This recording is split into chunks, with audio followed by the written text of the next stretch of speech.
महाराष्ट्राचे उपमुख्यमंत्री तथा राष्ट्रवादी काँग्रेस पार्टीचे सर्वेसर्वा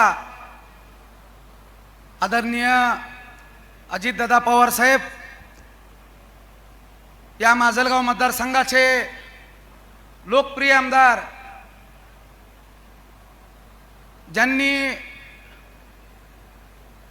आजपर्यंत आपल्या या बीड जिल्ह्यात 5 टर्म कंप्लीट केली आणि सगळ्यात सिनियर सगळ्यात अभ्यासू आणि आमच्यासारख्या तरुणाला लाजवेल असा पाठपुरावा करून मतदारसंघाचा विकास करणारा आमदार म्हणून आजही प्रकाशदादाची ओळख या ठिकाणी सामान्य माणसात आहे। कारण जशी दादा आपण म्हणतात महाराष्ट्रभर की भाषण ठोकून आणि बोलून लोक आपली होत नसतात, 2 शिट्ट्या 2 टाळ्या आणि जय जयकार करून माणसं आपली कमवत नसतात, परंतु जे सुखादुःखाला आणि सार्वजनिक प्रश्नाला रात्रंदिवस स्वतःला आपल्या आयुष्याचं आणि समाजाचं देणं लोकप्रतिनिधी म्हणून काम करत असतात ते लोकप्रतिनिधी अशा पद्धतीने पुन्हा पुन्हा निवडून येत असतात। पाठीमागच्या इतिहासावर आणि तुमच्या कुणाच्या ह्याच्यावर आता इथपर्यंत जनता दूधखोळी राहिली नाही। या ठिकाणी उपस्थित असलेले आदरणीय सतीशरावजी चव्हाण साहेब आमदार साहेब, आदरणीय आमदार विक्रमरावजी काळे साहेब, जिल्ह्याचे अध्यक्ष आदरणीय राजेश्वराबा चव्हाण, आमचे सर्वांचे मार्गदर्शक आदरणीय योगेश भैया क्षीरसागर, आदरणीय सर्व व्यासपीठ आणि आता इथून पुढे माजलगाव मतदारसंघाची दादाच्या पाठीमागे आम्हाला कार्यकर्ता म्हणून ज्यांना आम्हाला दोघांना जबाबदारी सांभाळायची ते जयचे भैया सोळंके, हे आपल्याला सगळ्याला भैया जिम्मेदारी आपल्या सगळ्या दोघांवर। आपण ज्या पद्धतीने आपण काम करत आलोय, ज्या पद्धतीने आपण आता या ठिकाणी आदरणीय दादा असतील, आदरणीय अण्णा असतील, यांच्या मार्गदर्शनाखाली आपल्याला या ठिकाणी काम करायचंय। दादा या वडवणी शहराचं एक इतिहास थोडा 2 मिनिटात सांगतो। या वडवणी शहराची पसंती आणि एक ओळख संपूर्ण महाराष्ट्रभर टेरिकॉटचा हब म्हणून होती। कालांतरानं ह्या बदलत्या युगात आम्ही मागे पडलो आणि पूर्ण हातमाग व्यवसाय या ठिकाणी आमचा बंद पडला, परंतु 1999 ला ह्या वडवणी शहरात पहिल्यांदा या महाराष्ट्राचे उपमुख्यमंत्र्यांनी या ठिकाणी आले असतील आणि आमचे स्वर्गीय लोकनेते गोपीनाथरावजी मुंडे साहेब यांनी ह्या वडवणी तालुक्याची निर्मिती केली। परंतु नंतर काही भारतीय जनता पार्टीचे मुंडे साहेब सत्तेत आले नाही। नंतर मग कुठंतरी आमचा तालुका काही लोकप्रतिनिधींनी जाणीवपूर्वक या ठिकाणी लहाना केला आणि आमच्या तालुक्याचा विकास आहे त्या जागेवर थांबला। दादा आमचं भाग्य लागतंय की महाराष्ट्राचे उपमुख्यमंत्री म्हणून कर्तबगार उपमुख्यमंत्री अजितदादा पवार तुम्ही या ठिकाणी आपण उपस्थित आहेत। तुमचे पाऊल ह्या वडवणी शहराला तालुक्याला आज लागलेत। ह्या पाऊल सोन्याचे पाऊल ठरून येणाऱ्या भविष्यात आमच्या वडवणी धारूर तालुक्याचा माजलगावचा विकास तुमच्या मार्फत होण्याची अपेक्षा आम्हाला या ठिकाणी आहे। कारण अपेक्षा माणूस कुणाकडून करतं, महाराष्ट्रभरात आजही दादा बारामतीची ओळख दिली जाते विकासाच्या बाबतीत, कारण तेवढं ग्राउंडवर काम तुम्ही या ठिकाणी करताय। आजपर्यंत तुम्ही आज कंटिन्यू उपमुख्यमंत्री म्हणून म्हणजे आम्हालाही मोजता येईना इतक्या वेळेस आपण उपमुख्यमंत्री आहात। माझ्या अगोदर आदरणीय अध्यक्षांनी या ठिकाणी शुभेच्छा दिल्यात की आपण पुढच्या निवडणुकीमध्ये मुख्यमंत्री व्हावं, पण एवढं कार्यकर्त्याचं काम आहे। कार्यकर्ता म्हणून तुम्ही जो आदेश देताल त्या आदेशाप्रमाणे काम करू। निर्णय काय घ्यायचा हे दादाचा कुणी आपण ठरवू शकत नाहीत, पण दादा तुमची काम करण्याची की आता वाटत नाही तुमच्या नंतरची पुढची पिढी आमच्यासारखी नाव स्वतःच घेतलं तरी हरकत नाही, कारण की स्वतःपासून सुरुवात की ज्या पद्धतीने आदरणीय आमदार प्रकाशदादा सोळंके साहेब असतील आणि अवघ्या महाराष्ट्रावर सगळी आमदार मंडळी सांभाळायची म्हणजे काही इतकं सोपं काम नाही।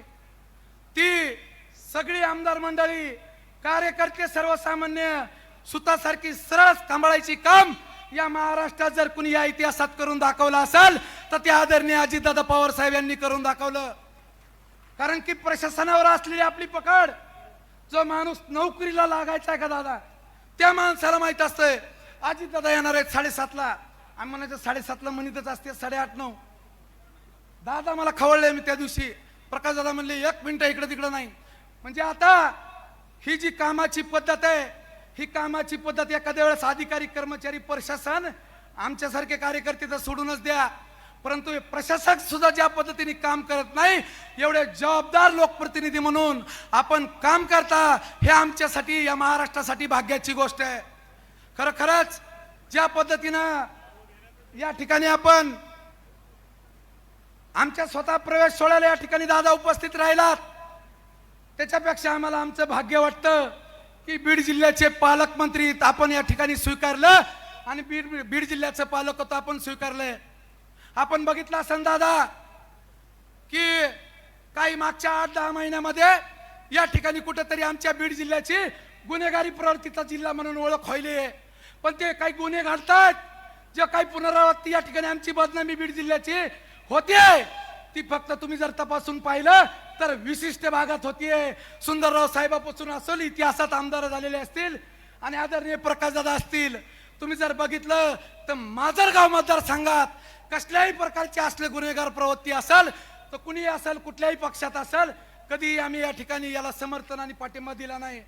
कारण की गुन्हेगारी प्रवृत्ती करत असताना त्याच्या पाठीशी आपण कशा पद्धतीने निर्णय घेतो, कशा पद्धतीने ती हाताळतो, त्या पद्धतीवर या सगळ्या गोष्टीचं वाढ होते का ती कुठेतरी थांबते, ह्या पद्धतीने होते. पण दादा, जशी तुमच्यावर पुण्याची जबाबदारी, तशी आता ह्या बीड जिल्ह्याची जबाबदारी तुमच्यावर आहे. आता लहान मोठं मला तुमच्याकडून काही मागायचं नाही, कारण की मी काय राष्ट्रवादी काँग्रेसमध्ये प्रवेश केला, पक्ष बदलला म्हणजे काय कुला आम्हाला घराला दोघांना बाप लेकाला पाहिजे म्हणून नाही. कारण की आजपर्यंत काम करत असताना दादा, ज्या काही निवडणुका लढवल्या असतील, जे काही काम केलं असेल, ते पक्षासाठी, नेत्यासाठी आणि सर्वसामान्य कार्यकर्त्यासाठी केलंय. तेच काम आज आम्ही या ठिकाणी पक्षासाठी, नेत्यासाठी आणि या ठिकाणी तुमच्या समोर बसलेले सामान्य लोक असतील किंवा या ठिकाणी व्यासपीठावर बसलेली सर्वसामान्य या ठिकाणी नेते मंडळी असतील, यांच्यासाठी करणार आहेत. त्याच्यामुळं दादा, वीरेंद्र भैया यांचं मी आता मनपूर्वक स्वागत करतो. कारण की आता दादा या ठिकाणी असल्यामुळे आता आपण सगळ्यांना दादा एवढंच सांगतो, कार्यकर्ते म्हणून आम्ही आदरणीय प्रकाशदादाची कार्यपद्धती तशीच आहे. दादा आमदार आहेत, माझे वडील या ठिकाणी खाली कार्यकर्ते म्हणूनच काम करत आलेले आहेत आणि मीही कार्यकर्ता म्हणूनच काम करत आलेले आहेत. परंतु तुम्ही राज्यात काम करतायत, दादा मतदारसंघात काम करतायत, वडील या भागात काम करतायत. तिघाचे साम्य एकच आहे की वेळेचं बंधन. ज्या वेळेस कुठलीही प्रक्रिया असेल, जी निवडणूक स्वतःची समजून आपण जर स्वतःसाठी जेवढं करतो, ती निवडणूक कार्यकर्त्याची असली तरीही ती निवडणूक सर्वसामान्य आमदार आमच्या समोर आम्ही इतिहासात बघितलेत आणि सर्वसामान्य कार्यकर्त्याच्या निवडणुकीमध्ये कशा पद्धतीने सहभागी होतात हे आम्ही या ठिकाणी माळेगावच्या कारखान्यात सुद्धा आम्ही बघितलं की कार्यकर्त्यासाठी स्वतःहून उभा राहणारा नेता कोणी जर असेल तर तुमची ओळख या महाराष्ट्रावर दादा आहे. त्याच्यामुळं आम्हाला स्वतःला काही पाहिजे आणि आम्हाला काही भेटलं नाही आणि भविष्यात आम्हाला कुठं काही पाहिजे म्हणून आम्ही काही पक्षांतर केलं नाही.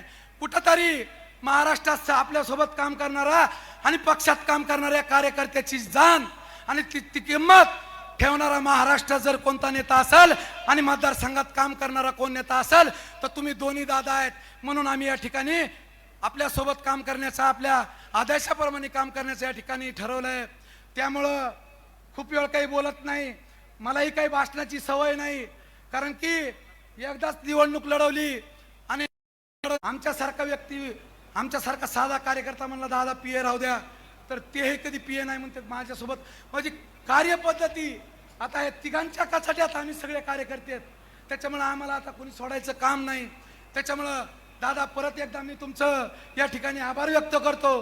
कारण की आपण सगळ्यांनी इथं उपस्थित राहून जो आमचा मान सन्मान या ठिकाणी वाढवला आणि आपल्या पक्षामध्ये आम्हाला प्रवेश दिला, त्याबद्दल आदरणीय अजितदादा पवार साहेब असतील आणि आमच्या नेते आदरणीय प्रकाशदादा सोळंके साहेब असतील, यांचं आणि उपस्थित राहिलेल्या सर्व मान्यवरांचं या ठिकाणी स्वागत करतो आणि आभार व्यक्त करतो.